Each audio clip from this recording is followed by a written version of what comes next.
அன்பு நண்பர்களுக்கு டாக்டர் சர்வானந்தாவின் இனிய வணக்கங்கள். நண்பர்களே, எப்படி இருக்கீங்க? நல்லா இருக்கீங்களா? அவையின் கூற்று அதில் இன்னைக்கு மிக ஒரு மனிதன் என்ன செய்யக்கூடாது, அதை செய்தால் என்ன நடக்கும் என்பதை பற்றி அவை தெளிவாக சொல்லுகிறார்.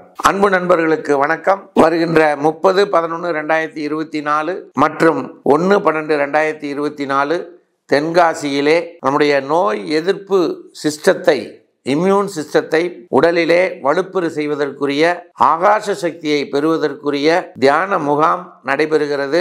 இதிலே கலந்து கொண்டு அனைவரும் பலனடைய அன்போடு அழைக்கின்றோம்.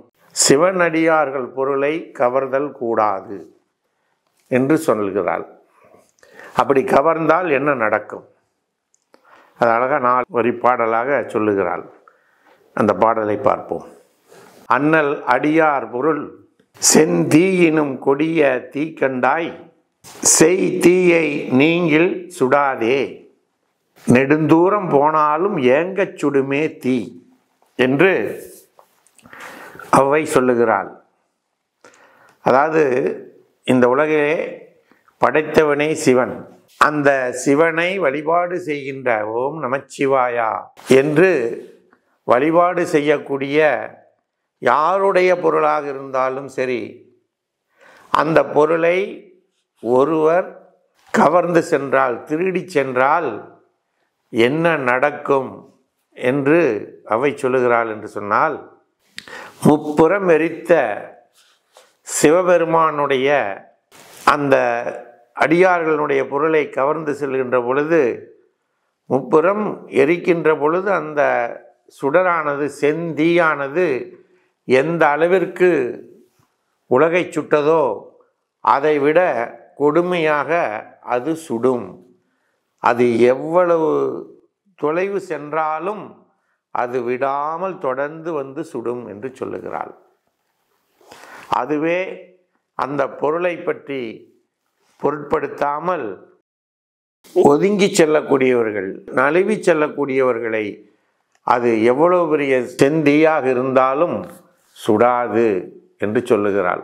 இதிலிருந்து நாம் அறிந்து கொள்ளக்கூடிய ஒரு சத்தியம் என்னவென்று சொன்னால், நண்பர்களே, நம்முடைய பொருளை நாம் அனுபவிப்பதிலே எந்த தவறும் இல்லை.